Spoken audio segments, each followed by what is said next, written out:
Hi! Petri art technique is quite ambiguous and sometimes unpredictable, but in this video I try to collect its basics for you, using which you can create something yours, unique and inimitable. I'll make it clear what I'm talking about. Pinata is alcohol ink of American production by Jacquard, who also has white color available, which is capable for making these fancy Petri patterns. I also have some American alcohol inks from Ranger, which have a different color palette. The result you get depends on how thick or liquid your resin is. For some demonstration, I took resin from that very site where I had ordered the inks. Why go far? Besides, this is good resin of Italian production. One resin is good for the resin art and the other is for jewellery. We'll start with the second one.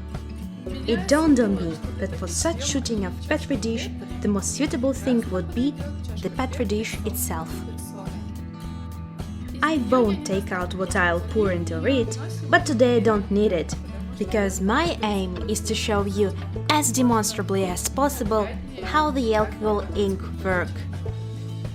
Kneading the resin, this one specifically should be mixed in 100:33 ratio by weight. I didn't manage to fit everything into the silicone cup. I didn't think it could happen.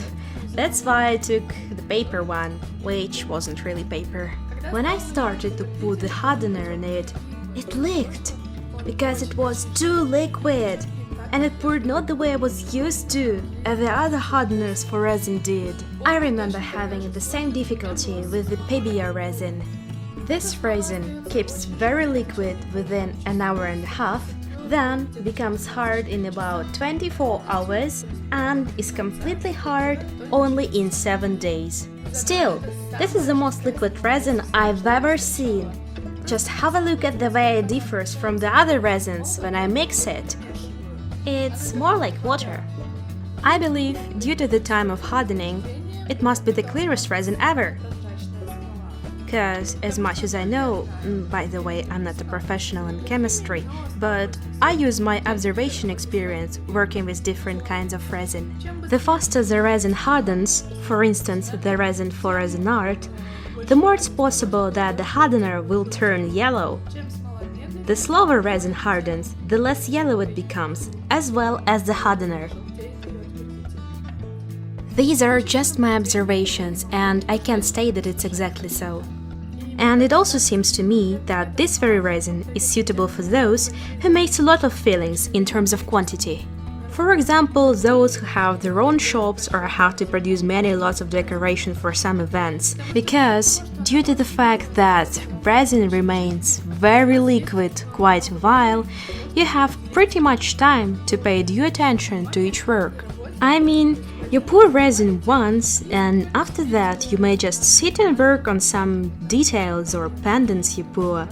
And you don't have to worry in such situations when you work on one pendant and the other, which is unfinished, has already hardened. A very long time ago, when I had my own store, I came across such a situation, so in this case resin is a true finding. I removed the bubbles with the burner to save time and begin to prepare my construction for the shooting. I used the first large books that I've come across. I found my father's book, Master Golden Hands, about renovation. I had no idea he had something like this. I should borrow it one day. I leveled the height of 2 columns and then used the chopsticks on which I will place the Petri dish.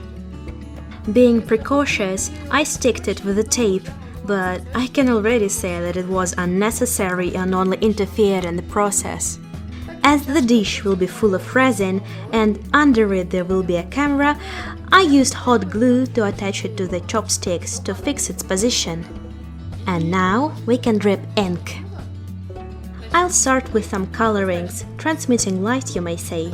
They make a layer on the surface of the water, and if you add more of them, the color may go wavy. What you see from the bottom, this thing, is the reflection of the surface. There is no ink yet. The ink is on top, and the top is what we need to watch carefully. The paint permeates as a fog, and when I add some more white color, it immediately sinks to the bottom because the resin is liquid and it easily permeates through its thickness. If you add more and more color atop, it will permeate into resin under the pressure of weight of the next drops. The resin is liquid, so the color blurs easily. You see these dots? These are the dots which sank in the very beginning.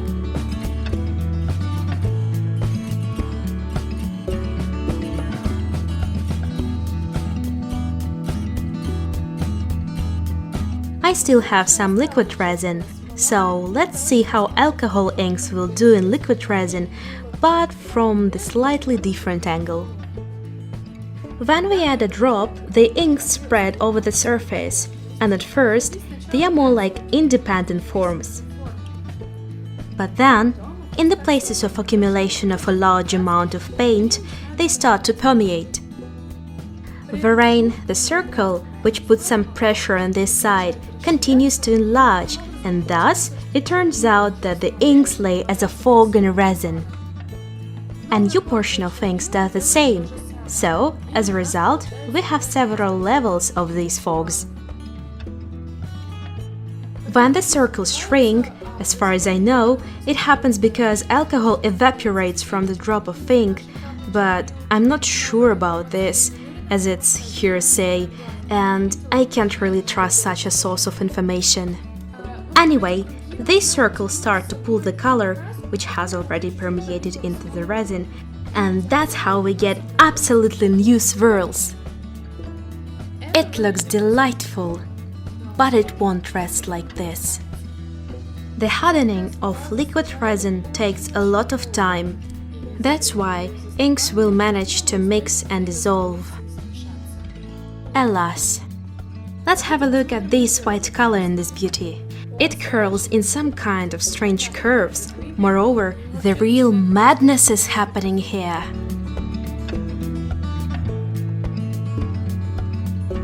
There is one more component which deserves attention. It's blending solution. It has the same composition as color inks have, but without color. That's why it works in the same way. It lets us see what is going on inside, and as you may observe, the colors have already started to mix. Looks like a gloppy glop. So let's finally take thick resin.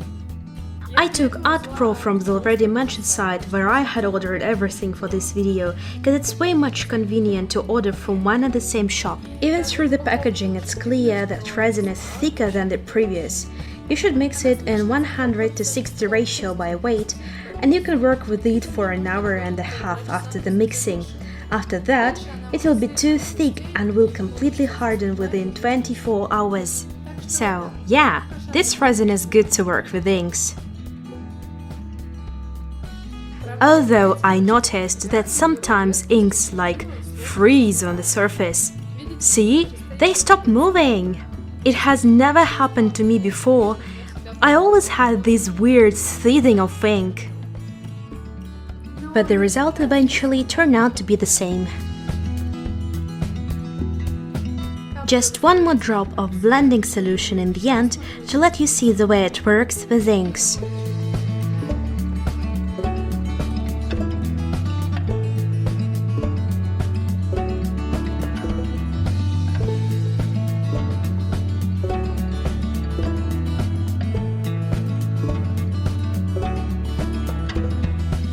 Combinations of color fogs with drops can be simply incredible.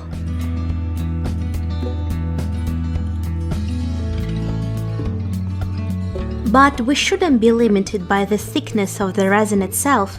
It's better to wait a bit till it hardens a little more after we've mixed it with the hardener. I took the same Art Pro resin, and after mixing it with the hardener, I waited for 30 minutes. It became much thicker than it was. Inks blur noticeably slower, much slower. And it's way more difficult for them to permeate into the layer of resin.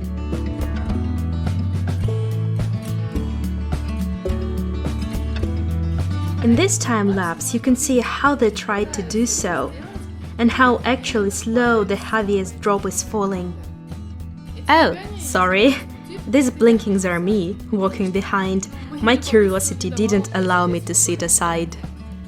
It isn't every day you do Petri art and have the possibility to watch what's going on inside. As you may see, the ink sank a bit under their weight, only where there was a lot of paint. And all the others lay in the form of pimples.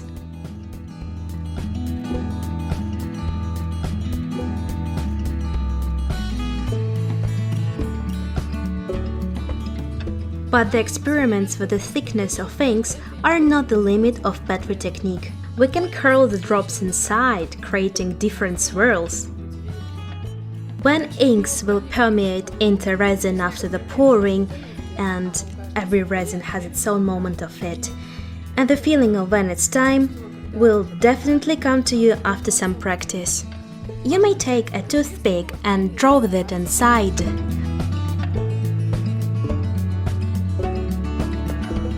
I made just a small spiral, but I wish I moved the toothpick more actively.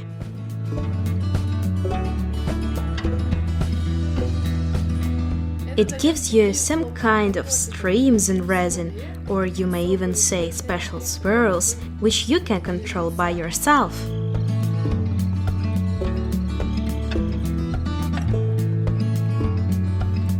Moreover, it can be not just simple spiral, but also any other unusual forms. For example, this one. The artist calls it feathers or feathery Petri. It's also possible to put some things in resin and cover them with inks. To make a most unusual result, you have to understand what effects you can achieve with Petri, and what elements which you put into resin will match best. The simplest example is probably the sea. We already know that ink and the blending solution, when we drip them, pushes the previous drops, right? And this is what I took as a basis. I dip a starfish and seashells in resin, and after that you can drip some ink. First, I make a sandy beach, using yellow shades for this. And then I added a couple of drops of the blending solution to the center, but the inks began to return there, so I had to use the reducer again. And now I'm adding shades of blue to the space which has appeared after all these manipulations to stop the sand colors from moving back. The blue pushes the sand even more along the edges. That is what I really need. There was more white in the sand, that's why it sank more. And it was precisely the result that I needed.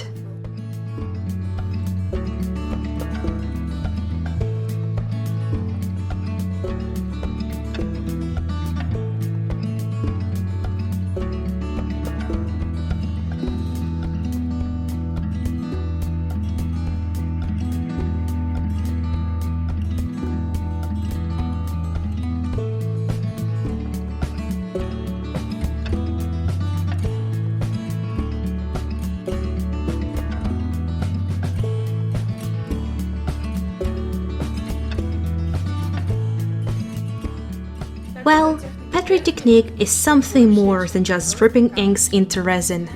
A cool result may happen not just by a fluke, as I thought before, but also when you perfectly understand how ink works in resin. Just use your imagination. I hope this video was interesting and useful for you. Many thanks to my sponsors for their support. And I love you this much. Bye.